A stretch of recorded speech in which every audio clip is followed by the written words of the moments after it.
Good afternoon. Good afternoon. Hmm. Good afternoon. All right. Hello, I'm Dr. Tamara Butler. I serve as the Executive Director of the Avery Research Center for African American History and Culture, and I want to welcome you to this afternoon's event. And so one of the things before we get super started, um, I'm not sure how many people have been to Avery before, so I'm gonna literally do a little light housekeeping. So telling you where the restrooms are. So this one is a single person stall situation here. So you can do that, or you can take the stairs or elevator downstairs, and there are two restrooms. If you go through the classroom or however you do it, it's one big square. There are restrooms on the second floor as well. So that matters because I know people are gonna ask later. But I want to welcome you to the Avery Research Center because I think it's a very special place to have this event. So I wanted to start with a piece from a very short piece from the poet Aja Monet, who I think it illustrates a little bit of what we're going to look at today. And so she wrote a piece called The Labor Movement. It's very short. And it says, I never met a woman who wasn't fighting for freedom an entire life to trust what the truth reveals. And so I think when I think about Dr. Brown, I think she never trusts what she sees at the first moment. She's always constantly asking questions, willing to correct and offer correction, and also always willing to teach and share. And so I think that's really important because she's also a very, to me, unsuspecting soul. So one day she was here doing research for a project that she's working on, and a class came through Avery, and one of the students recognized her. Like all other kind of students were like, I don't know. But one of the students recognized her, and when we got outside, they were like, "Is that Dr. Brown?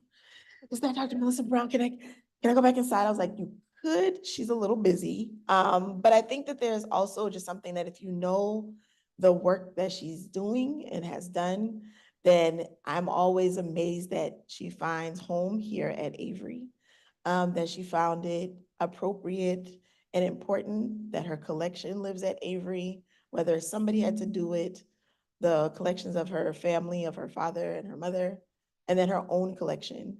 And so I'm very excited that this conversation is happening here at Avery, which has always been dedicated to educating and uplifting and social change. And so am very excited about this opportunity to think with and hear from, because I think one of the things as an archive, a library, and a museum, we always expect researchers to come in and put together and make sense of the items in our archives and to make sense of how those fragments tell stories about a life. But I am fortunate, and we are fortunate enough to have somebody tell us how to make sense of those fragments and those pieces that have yet to be donated and processed to Avery, and how we should look at them and understand what we can glean from such a full life and such a wide perspective, both on the grassroots and working with policymakers and other change makers. And so with that, I'm excited that we will all get the chance to do that today. And so I'm going to turn it over to our MC for the afternoon, Sadesha Smalls, who will be guiding us through today's conversation. So thank you all again.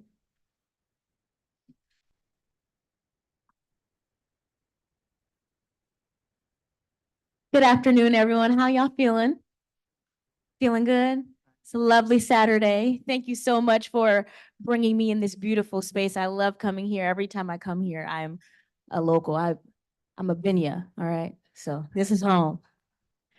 All right, so I'm gonna go ahead and there's not necessarily an agenda that I was given, so we're gonna just vibe. I'm gonna go ahead and introduce Miss Courtney Waters. Courtney is an advocate for students who believe in the urgent need to address inadequate systems of education in South Carolina.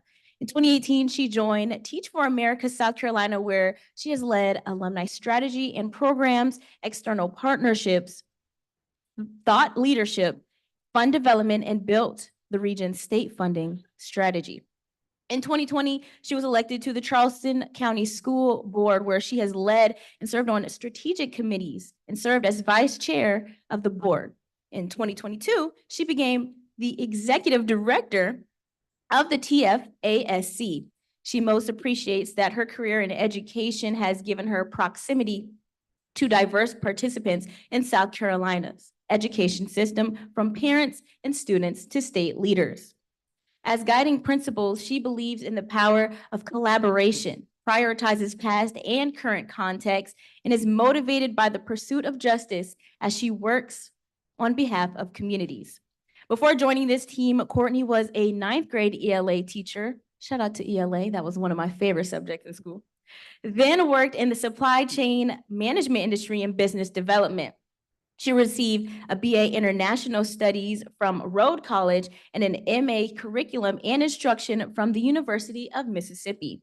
She is a member of Alpha Kappa Alpha Sorority Incorporated. She is also mommy to her 4-year-old daughter, Yara, who attends school in the Charleston County School District. She's sitting up here in this lovely abstract. Please give her a hand.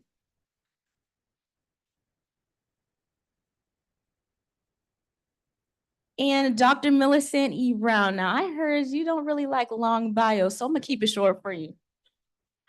You're a retired associate professor of the history at Claflin University. Go Bulldogs.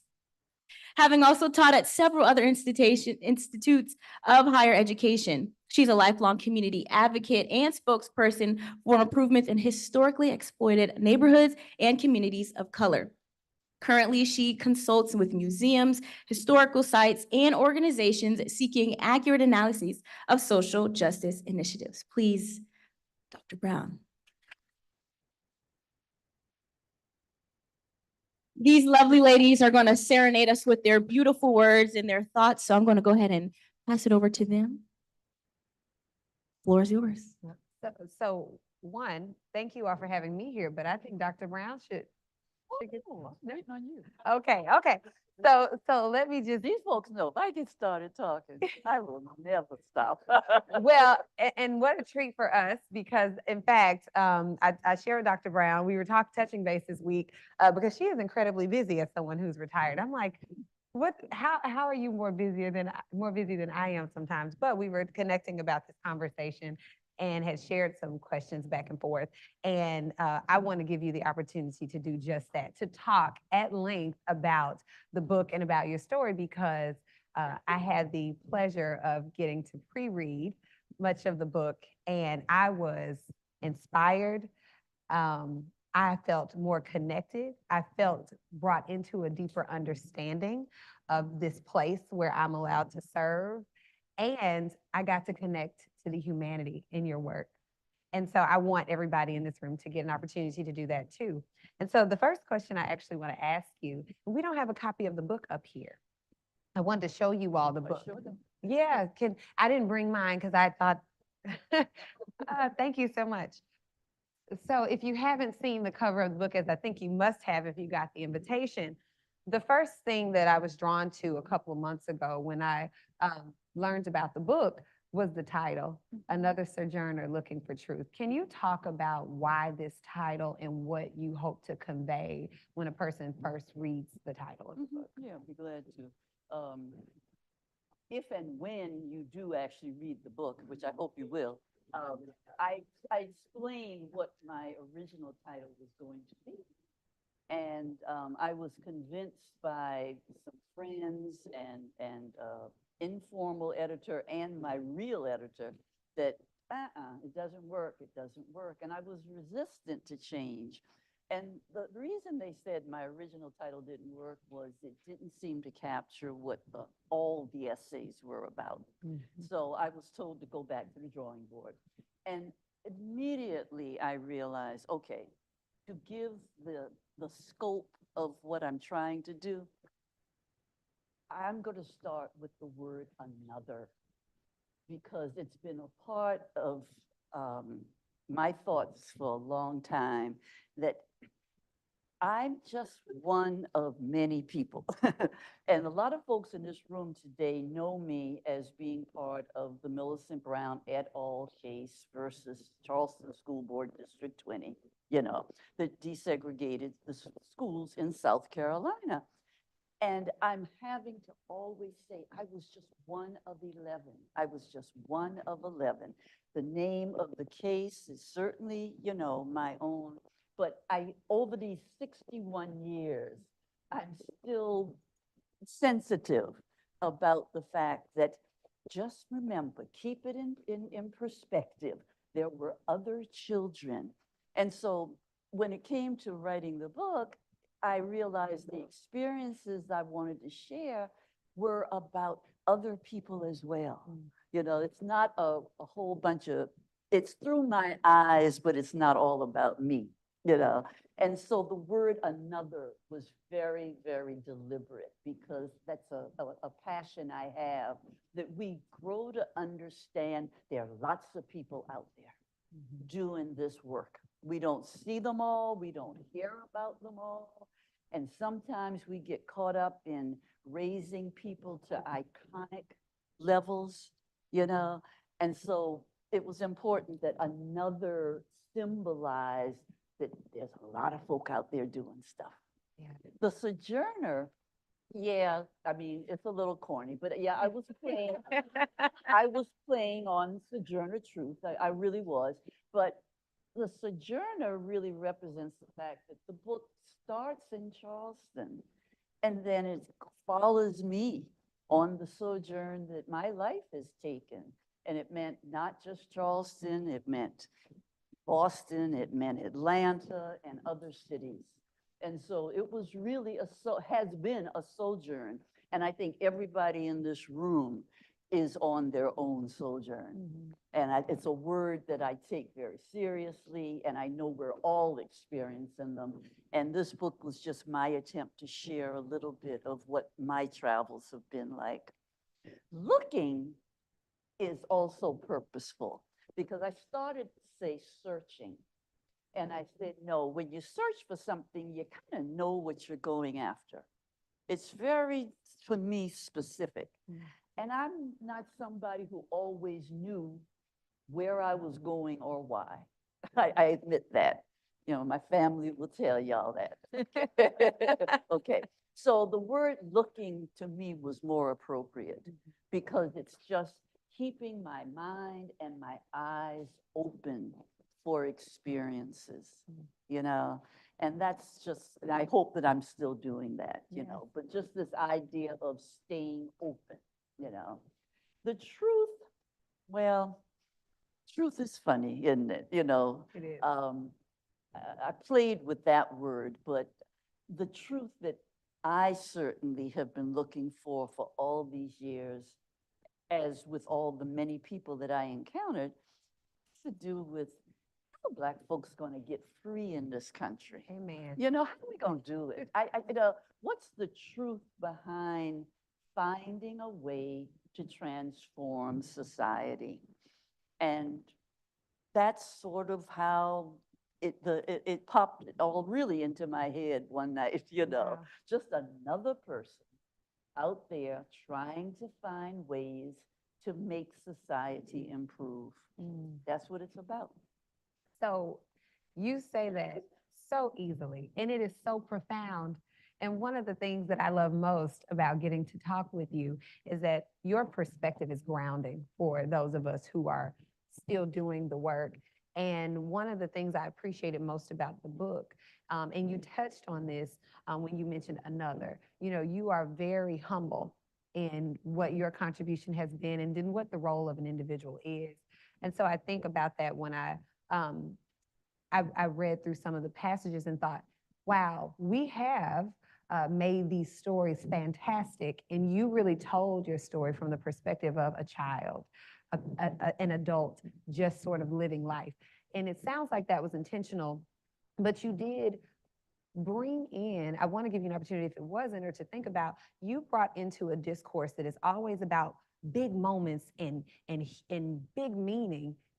You actually introduced the small piece, the individual that Millicent E. Brown was navigating life. Was that intentional? And can you say a little bit more about that? Yeah, it's very intentional. I am by training and professional background a historian. You know, I've been teaching for many years at different institutions, historically Black campuses, predominantly white campuses. You know, it's been a range of venues that I've been teaching in.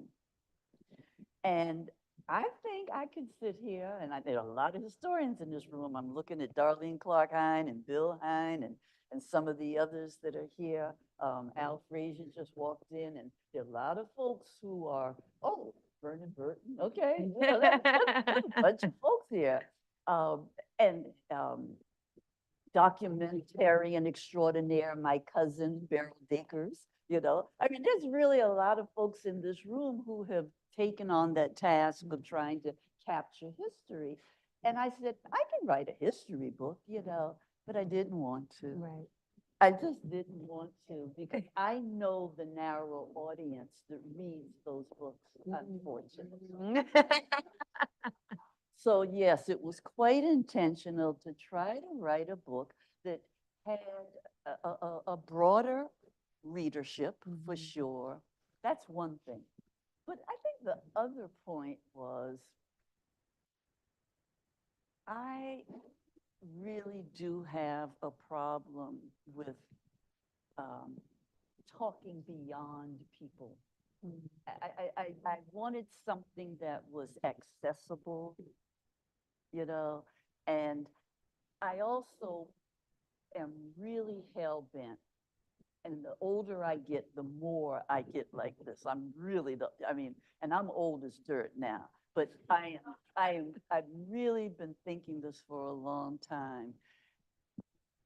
Do you understand that all these many experiences that we have in life, there's a person there doing this, you know, winning this, you know, challenging that. And we hear about the actions, but we don't often just stand still or sit still and think that these are just kind of regular beings who maybe drifted into some irregular or unique settings.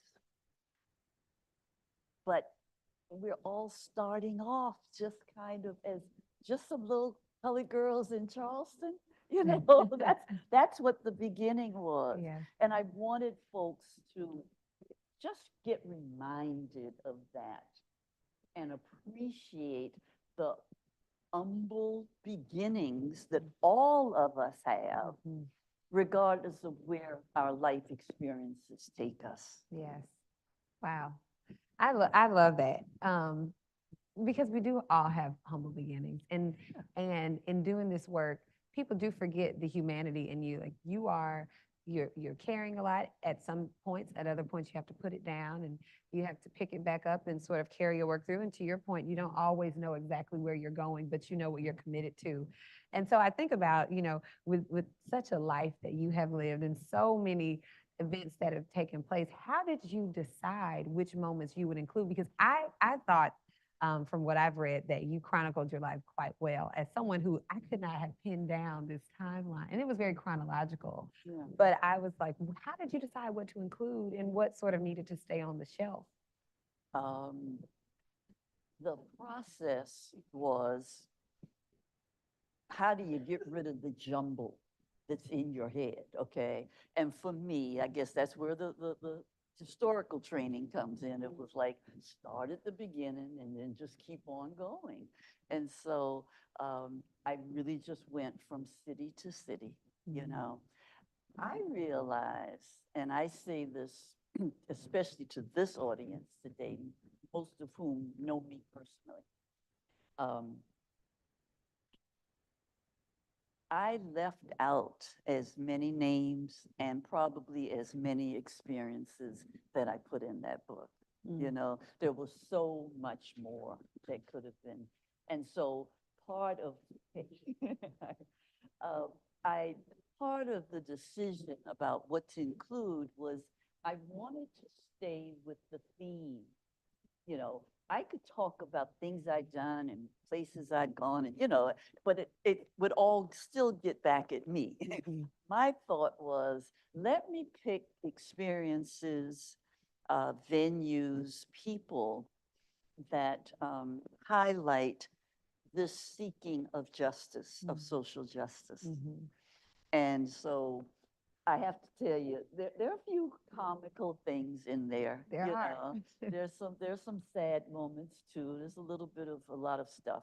And I wanted that to be the case because life has not always been bleak and heavy and, all about struggle, And so I added that.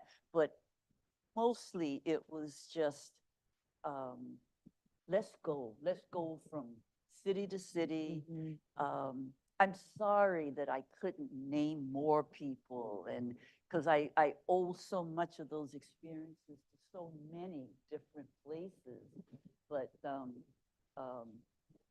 I decided that this book was not going to be 350 pages long, It needed to be sort of, readable. Because my audience, again, now I'm trying to get folks that may not just pick up a history book on Yes. its own, Yes. So if there was a process, I think that was it.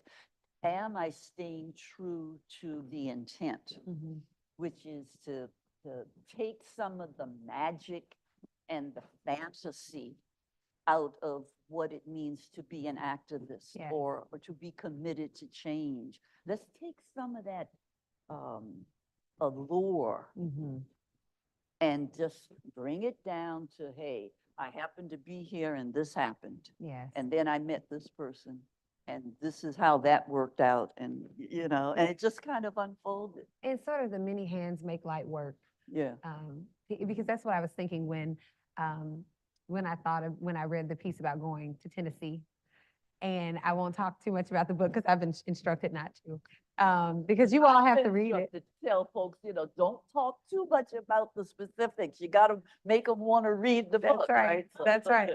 That's right. But you really did. You talked a moment ago about sort of the ups and downs and providing some levity in moments and then talking about the sad things because they did happen. But particularly in that Tennessee moment, there was a piece of that that could have been very scary. And I was sort of like, as I read, I will sort of follow along with the emotion. And I'm sure all of you do too. You get involved in it. And I was working myself up to be terrified. And then it wasn't because you ended it in such a way that it brought through the learning that the reader was supposed to connect to. And I did appreciate that because I tend to go back and forth between these sort of dense texts that are supposed to educate and then fiction to give myself a break. But for this to have been both history and providing that levity from time to time and the ease of reading, I did really appreciate that. Thank you. I did. My brother Wayne said the same thing. Was that your reaction too? Yeah. Oh, great. Yeah. I love to be in alignment with other folks. So I appreciate that you have that same reflection. What was I know we can't talk too much about the book, but I did ask in advance. So I hope it's still okay that I asked, what was one of your favorite stories or what was one of the favorite moments that you put into the book? Courtney, I don't have an answer for that. Really? I really don't. I really don't. It's my The stories that are told all are meaningful to my personal development, to what I saw unfolding as some kind of philosophy towards attaining fairness and justice and everything. I don't have a favorite. Okay, I really don't. that's fair. Yeah. It's either fair or very crafty because you're not supposed to be talking about this. So I'm gonna move along then. And I did write down some additional questions in case that might happen. So why did you decide at this moment in time to write this book? Because I was getting old. Y'all, as my sister Minerva and I said, ain't but so many more shopping days left till Christmas. Okay? All right, it was like realizing that at this point in our lives, and I do credit Minerva for, a lot of this back and forth, the idea that a lot of things, let's just talk about Charleston, a lot of things are happening. A lot of people who are no longer here. We realize that we represent a generation that is getting older and dying out. Uh-oh. And I'm really very, very intentional about this. Dr. Butler had alluded to this. I want things to be accurate. I want to be, if 20 years from now, people are talking about what happened during desegregation, during these protests, whatever. I want it to be real and honest and truthful and accurate, you know, and the only way that you tell your story is to tell your story. And I started thinking about how this time, this era that I'm living in, middle of the 20th century on into the 21st, how are folks going to talk about it? They're going to spin it. They're going to put their own layer on top of it. And it might be right, it might not, you know, it's just a chance you're taking. And I've got, you know, young relatives here, my nieces and nephews that are here with me today, and younger members of my family. And it's like, I want y'all to make sure, because y'all ain't always been listening when we were talking, okay? And I appreciate that, but I want to make sure that you get it right. I want you to understand who your grandfather was, you know, your uncle, your whatever. We got to make sure, if possible, that we are as accurate as we possibly can be, because otherwise things will spin out. You know, people will get elevated and they're going to become sainted, and or they're going to become demonized. You know, it goes both ways. And I just said, to the extent that I'm able, these are my perceptions.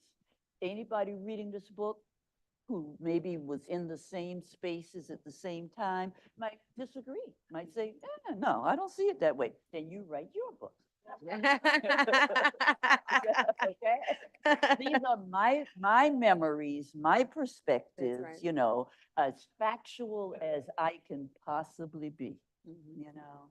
But that's why now, because we are not here forever. Yeah. And I've had an interesting life.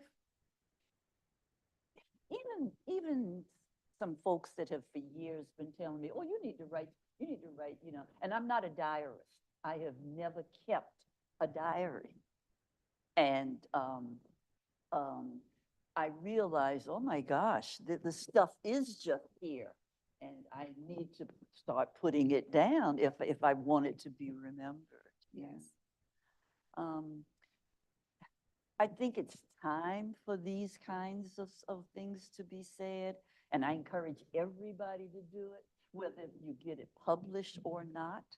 I just believe in the power of us relaying our own experiences and interpretations. They are valuable. Yes. They are valuable because you were living and you were experiencing, and it needs to be said to other people, for That's right. sure. That's right. Yeah. That is so true. And so much is becoming lost because we haven't had sort of the movement era. I mean, the shortest one, the most recent one we've had was very short. It's sort of fizzling out. And before that, there was just sort of lag.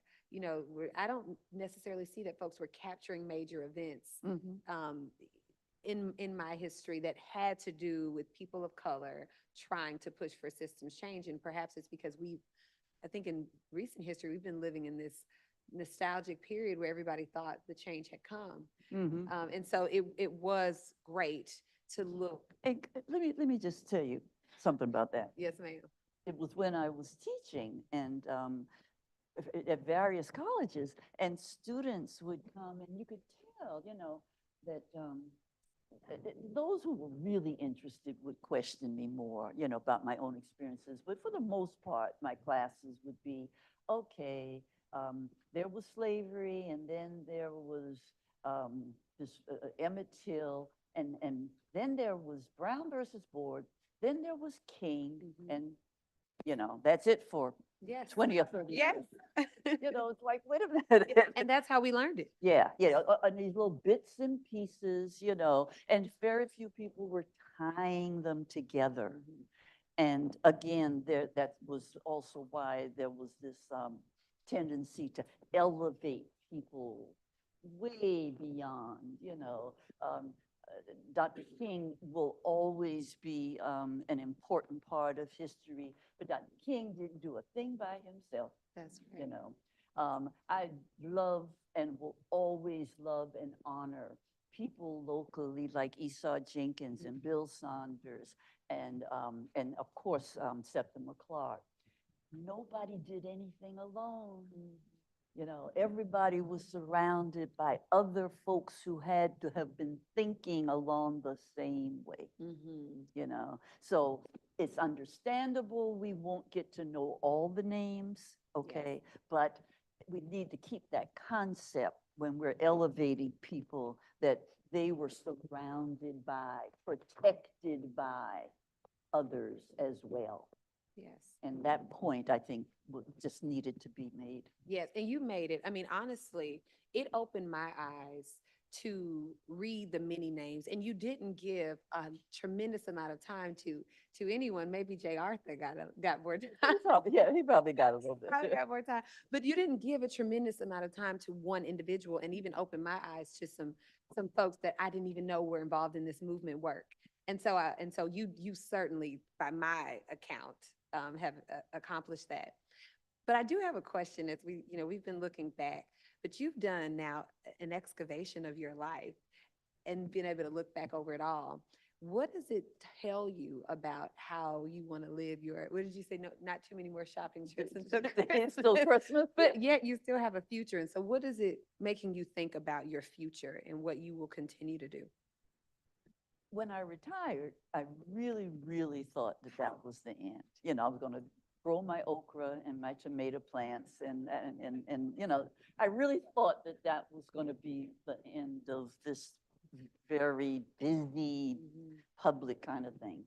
And I retired and came back to Charleston, and to the credit of all the people that were here when I came home, I realized there's a lot going on. Folks are busy. People are busy. They are busy in their own circles, sometimes doing well and getting things done, sometimes being frustrated.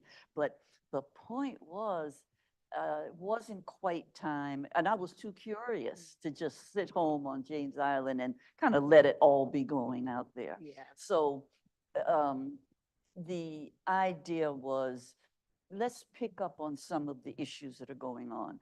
One of the first things I did was go to a school board meeting.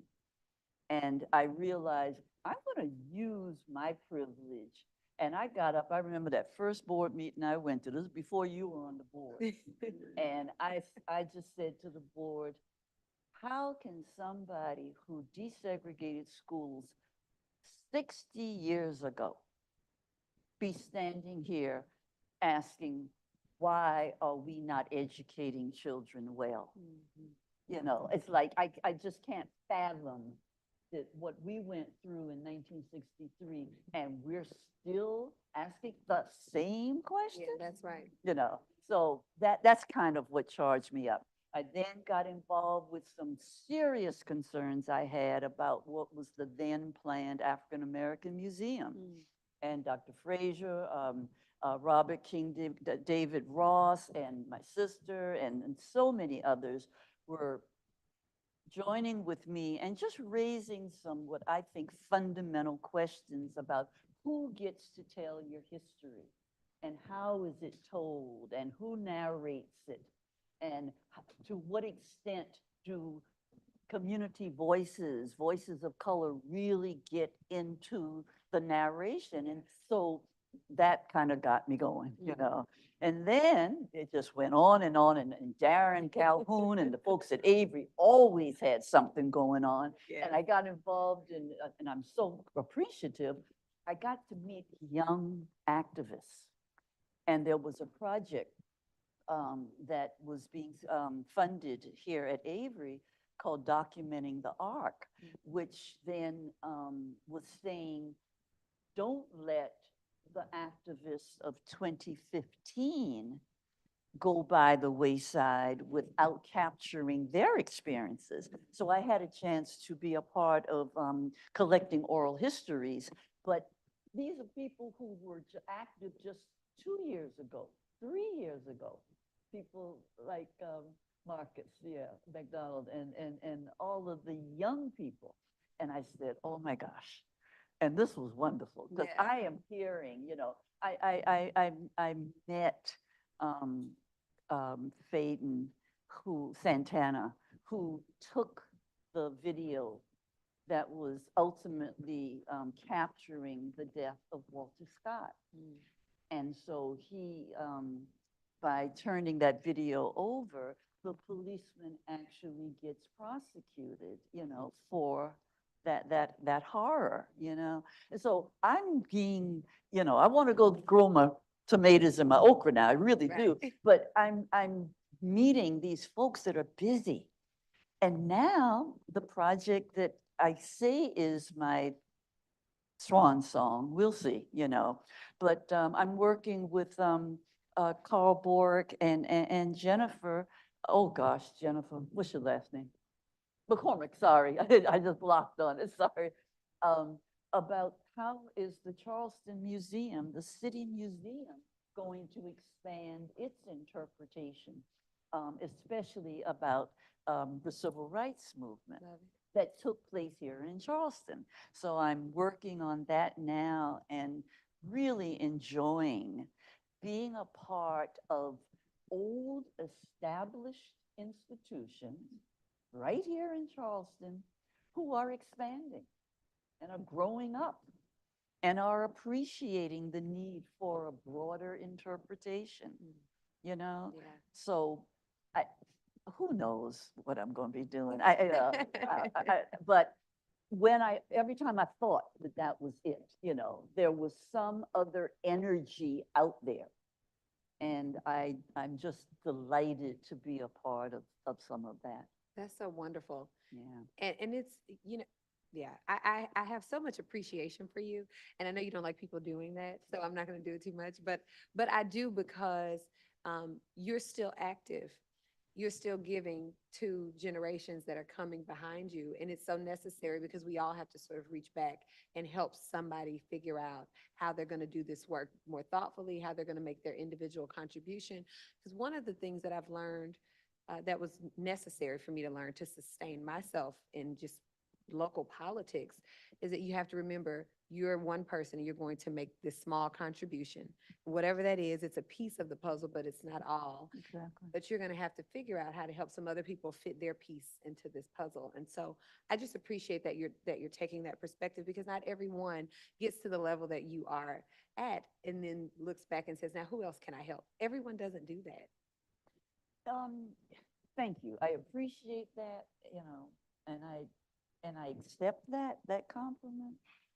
But I'm also really about this idea that don't get too stuck in thinking the way everything is. I might be old and got some experiences under my belt. That doesn't make me right, just on the face of it. So the exploration, the continuing asking, working with other people to see other perspectives, that's a big part of it too, Now that will keep you humble, because I do know, my family will tell you, I can be very strong-willed, and yeah. They know. Um, but I hope they can also tell you that I can change my mind too. I can be convinced when new information comes. I can, switch it up or add it to my thoughts process, And that's something I want to share. Also, the appreciation that other people are doing stuff and they don't get the credit. And it's just like, come on, y'all, we got to remember, let's look out, let's make those, I see Paul Garbarini in the back. I just know all these people that are doing stuff. I admire Cajun, the Charleston Area Justice Ministry, you know, all the initiatives that are going on. People are trying to connect so that they are strengthened by each other. Yes. You know, don't need to have separate little cubby holes trying to everybody do, you know, on their own.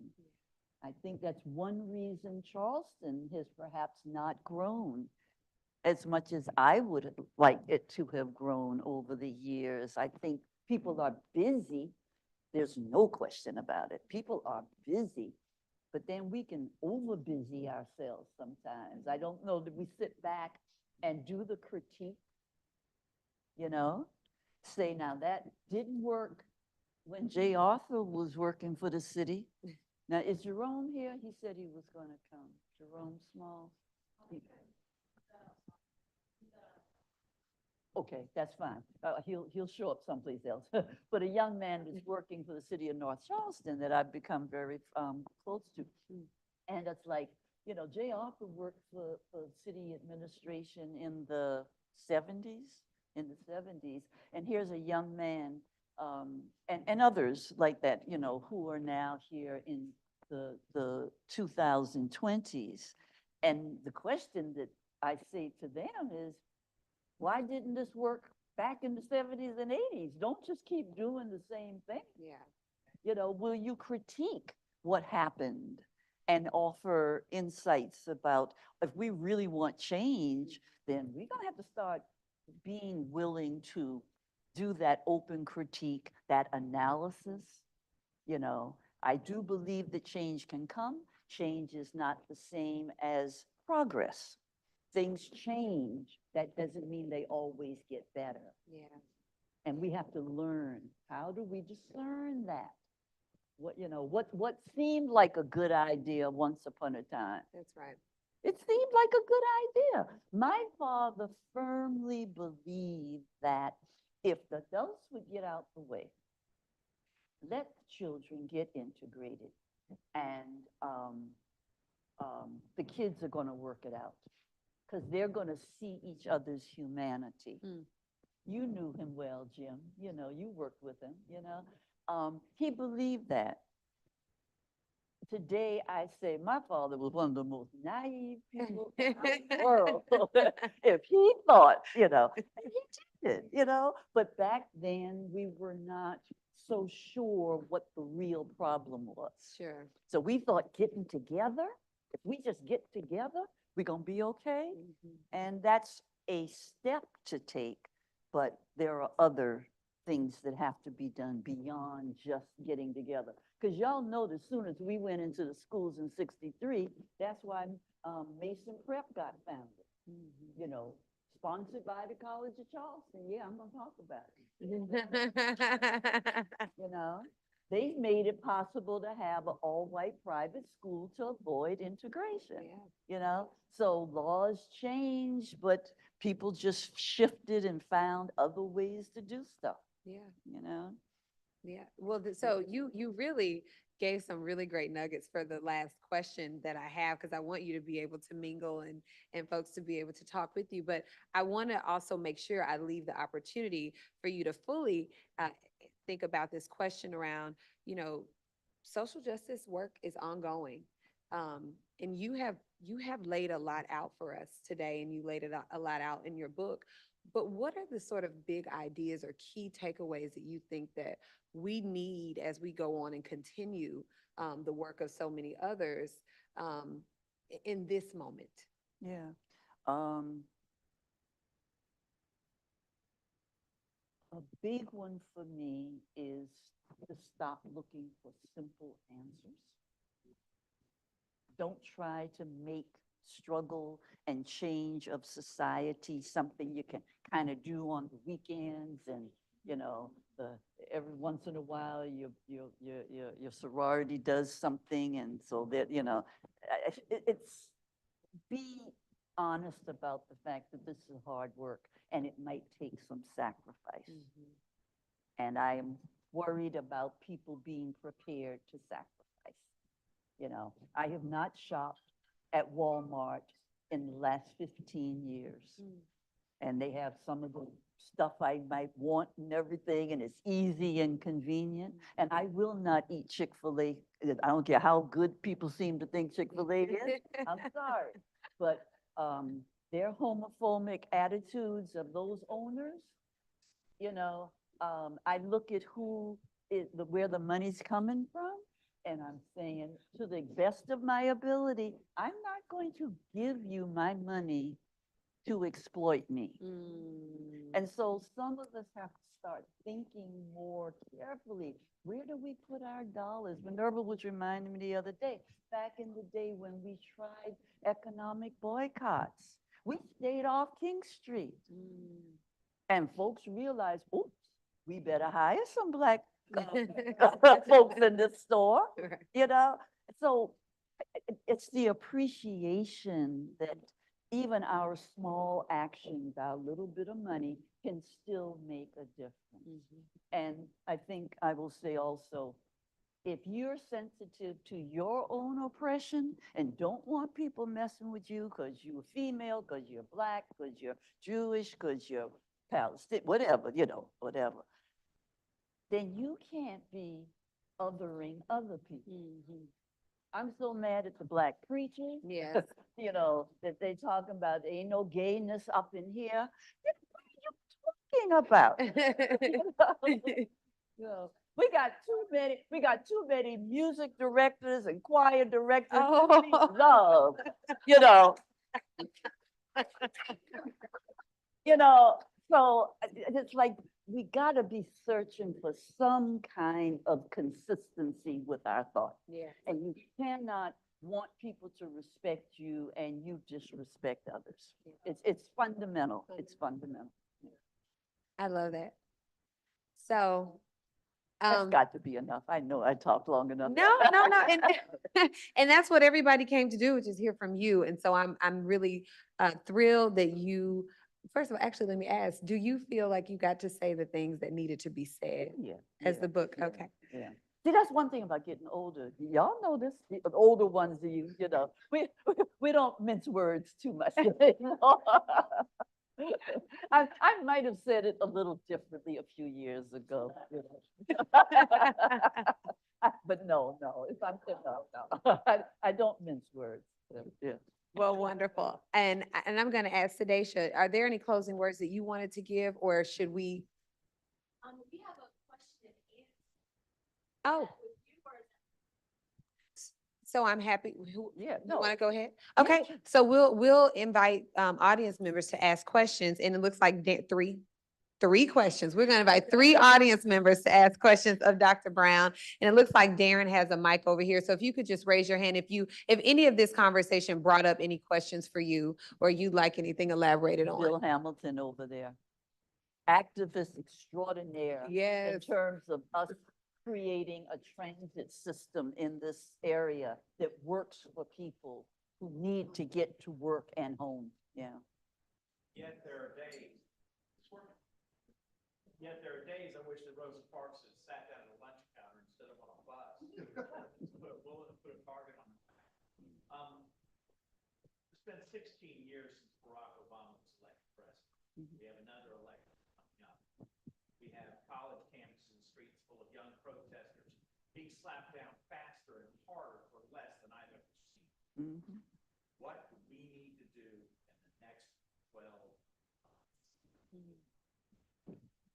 I'm going to answer this two ways. If you believe in the political system of this country, the answer is quite obvious.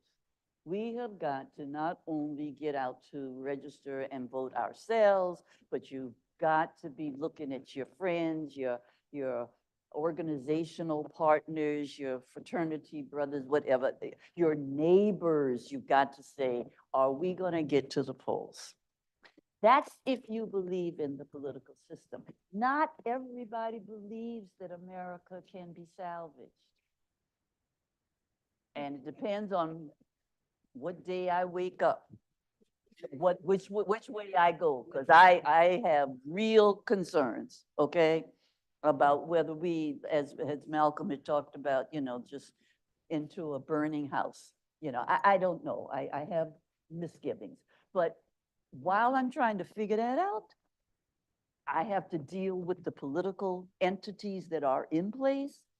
And I know which route I'm going to go, is just to keep voting, keep supporting people who are out there and will take a time, Darren and Courtney and others, you know, on that school board with that Mothers of Liberty craziness that has just taken over this country.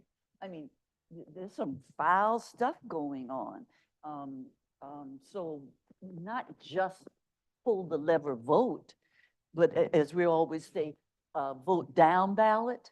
You know, who's president is one thing, who's on the water commission and the planning board and the school board, we better pay attention to all of it, all of it. That's my answer, Bill, that if you believe that things can be improved in this nation, then we've got to find some way to make ourselves responsible for engaging in our own various and sundry ways. But we got to engage. We cannot just sit back and watch it on TV or podcast or whatever you do, social media, you know, and let other people do it. I think that, you know, you just can't. It doesn't work that way.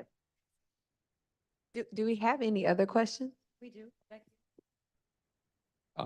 Millicent, thank you very much. Ty Collins, Solid Charleston. yeah. I am reading your book, but I have to put it down. I pick it up and I have to put it down because there's something that is crafted in your writings that encompasses the sweep of history, and it makes us think. And I'm wondering now, did you consider generational trauma that we have yet to overcome for those of us who survived the 60s and are moving forward in action? I tried, Ty, to allude to that. You know, I really was very intentional about trying not to sound too preachy, which I can be, you know. And I think I kind of just wanted people to sit on the words and see what it meant. But I wanted them to know that there are many of us who over long spans of time have been grappling, you know. Now, I just happen to have a video that I make available to colleges where I go into that intergenerational trauma thing a little bit more. But I didn't do it in this writing for sure. But thank you for raising it anyway. But I hope that I put enough out there to make people stop and think that what happened when you're 15, it sits on me today. You know, I still have concerns that I think go back to way back then. Yeah. And the last question, who's it gonna go to? Is that Bill? No, go ahead, Bill. Please. Melissa, I did read your book, and I have a very, very grave and serious criticism. Okay. It's not long enough. I mean, really, you need more on growing up in Charleston, more on your family. I don't know if I More can on- handle any more of that now. I mean, it's tantalizing. And so, and you expect, well, maybe she'll develop, no, then it's on to Emerson. Yeah. I never knew you went to Emerson, and there's a little bit there, and then Spelman and the AU Center in Atlanta, and then it's off to Mississippi, and pretty soon there are no more pages. I know. You get to Greensboro and Claflin. Yeah. I'd like, do volume 2, part 2. You're the second person that's raised that point. I never considered it, okay? Maybe I will, I don't know. I'm gonna wait and let it just simmer. I'm gonna talk to y'all after some of you have read it, see if that's really necessary, but I hope it just sparked interest in that deeper dive, you know? And whether it's through my eyes or through somebody else's, you know? I'm just not sure how much Millicent wants to talk about Millicent. You know, I kind of think I'm saturated with talking or centering myself. And so you know, so we'll see, we'll see. Yeah. But thank you for that, Bill.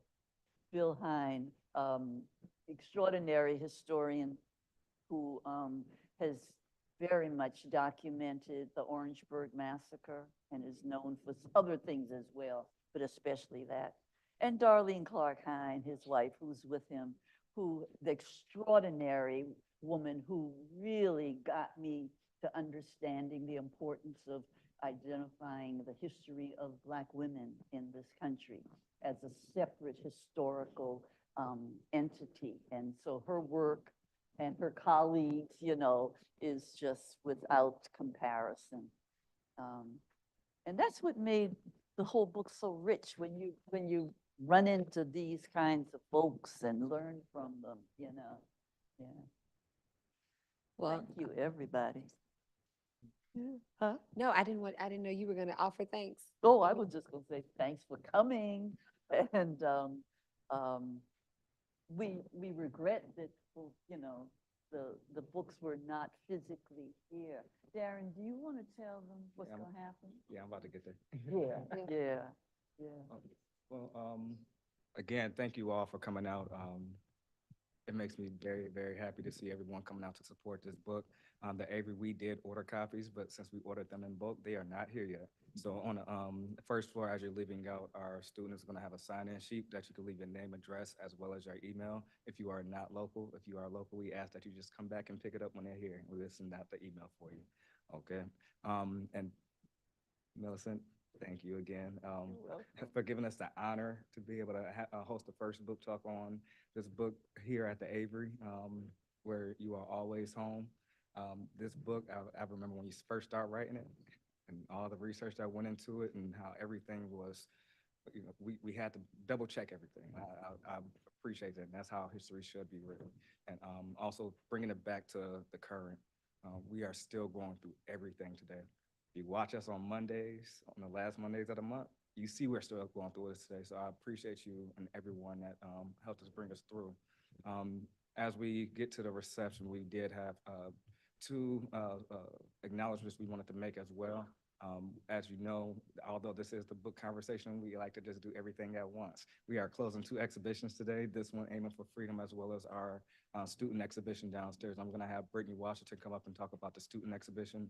We'll close it out with the Aiming for Freedom with Dr. Butler, and then have Sedacia close us out. Sedacia close us out.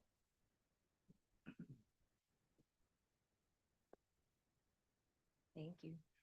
Can y'all hear me? Yeah? Cool, thank you. My name is Brittany Washington. I work as a program coordinator here, and one of my great loves is art, particularly by Black folks, particularly by young Black folks. And so on the second floor here, we have an exhibition called In Our Hands that was curated and features the work of sophomore Black women students at the College Charleston of Arts.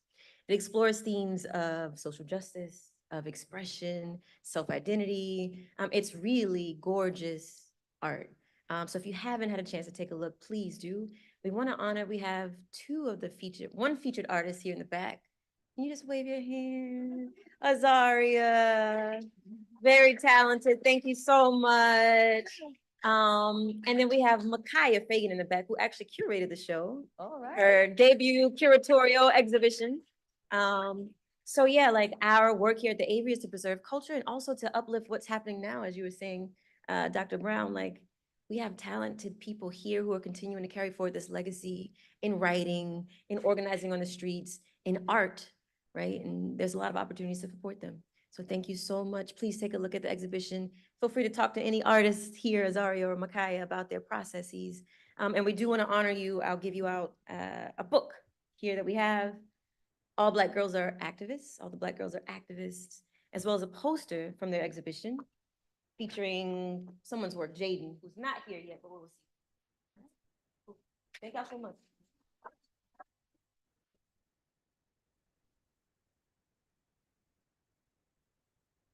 Here we go, Dr. Butler.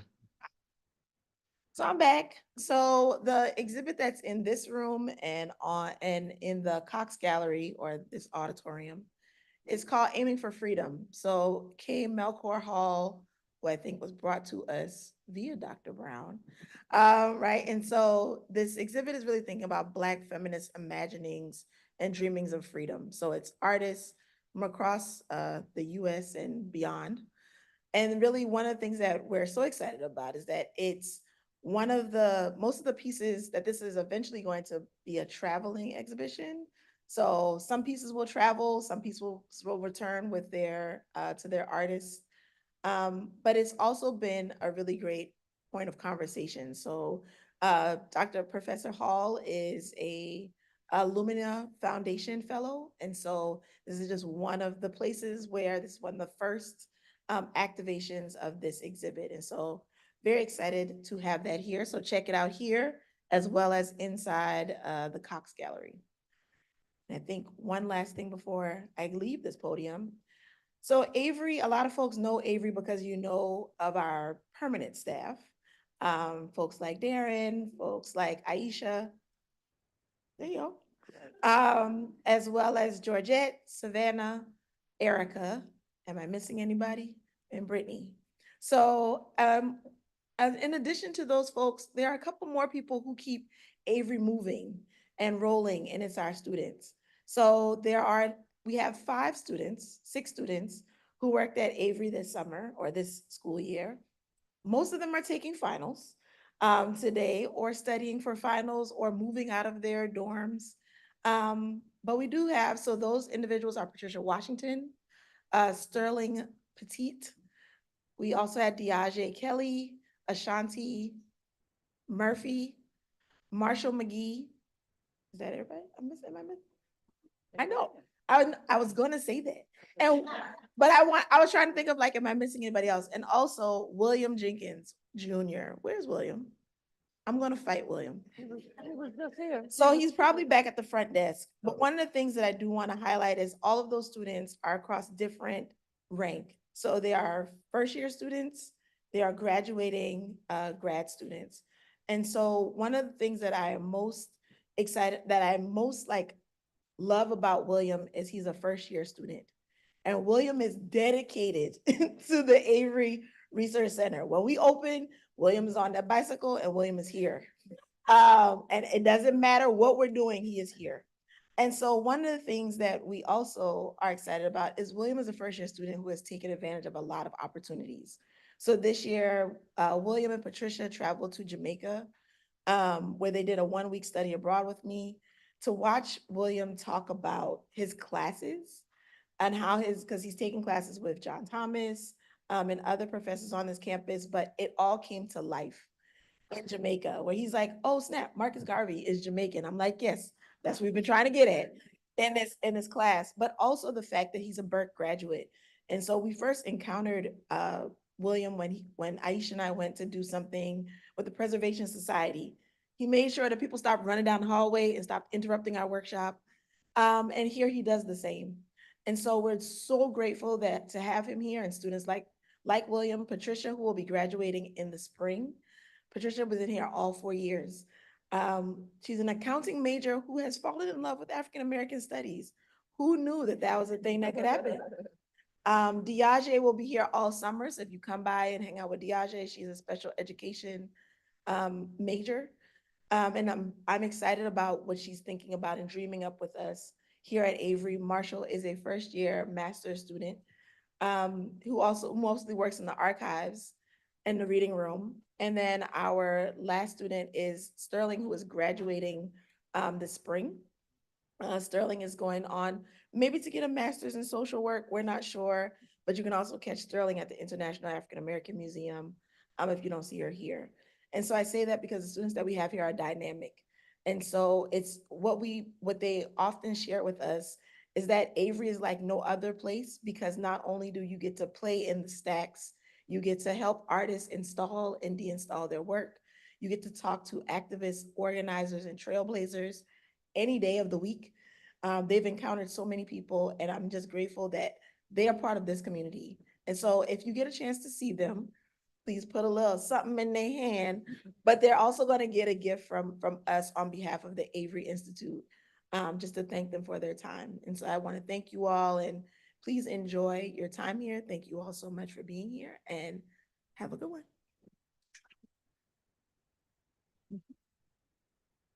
Before you all start moving, I wanted to close out with some remarks for Dr. Brown. Thank you so much. First of all, how are y'all feeling?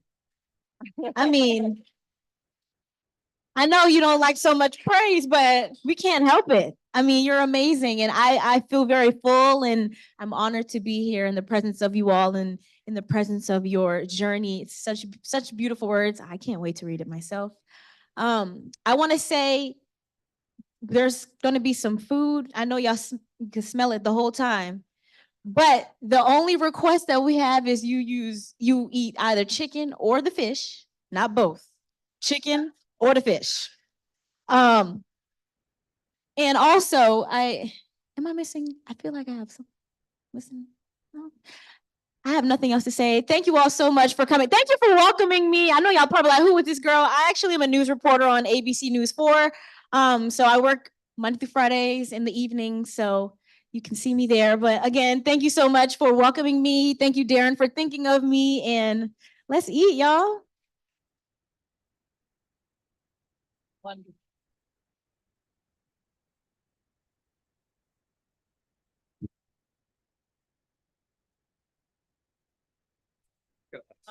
We are right on time. Amen.